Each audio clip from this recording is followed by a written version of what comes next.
Good morning সবাইকে। আজ একটা নতুন দিনে শুরু করলাম ভিডিওটা রান্নাঘর থেকেই। সকালবেলা ব্রেকফাস্টের জন্য আজ পাস্তা বানাবো, তার জন্য সমস্ত সবজিগুলোকে কেটে নিচ্ছি।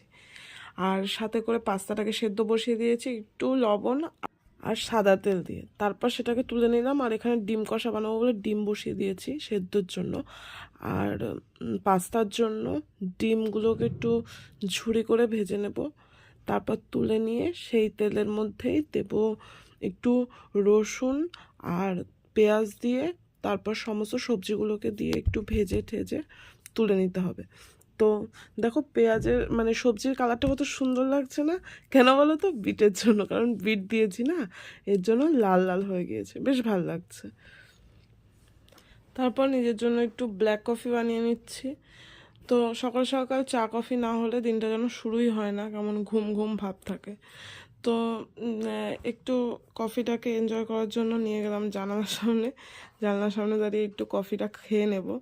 চলে গেছি জানলার সামনে দাঁড়িয়ে কিছুক্ষণ রোদ পুইয়ে আবার চলে আসলাম রান্নাবান্নার প্রস্তুতির জন্য। আজ বানাবো ডাল, আর সাথে বানাবো ডিম কষা, একটু বেতে শাক আর আলু সেদ্ধ মাখা পেঁয়াজ টেয়াজ দিয়ে। তো দেখো আমাদের পাস্তাটা হয়ে এসছে, তার মধ্যে আমি একটু ম্যাগি মশলা দিয়ে দিলাম, এরপরে ধনে পাতা ছিটিয়ে ব্যাপারটা রেডি হয়ে গেছে। দেখো যতটা সুন্দর হয়েছে দেখতে ততটাই সুন্দর হয়েছে খেতে।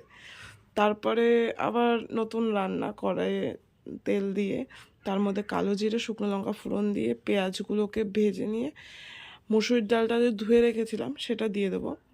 তারপরে পেঁয়াজটাকে হালকা ভাজবো, বেশি ভাজবো না, অল্প ভেজে মসুর ডালটা দিয়ে দেবো, তারপর জল দিয়ে দেবো ওটাকে আটটু ভেজে।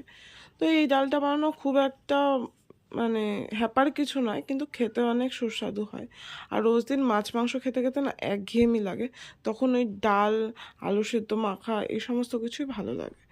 তো এদিকে ডিম বানাবো, তো তার জন্য ডিমটাকে নুন হলুদ মাখিয়ে নিচ্ছি। তারপর আমি খেয়ে দিয়ে ঘুমোতে চলে গেছি, ভুলেও গেছি ভিডিও করার কথা।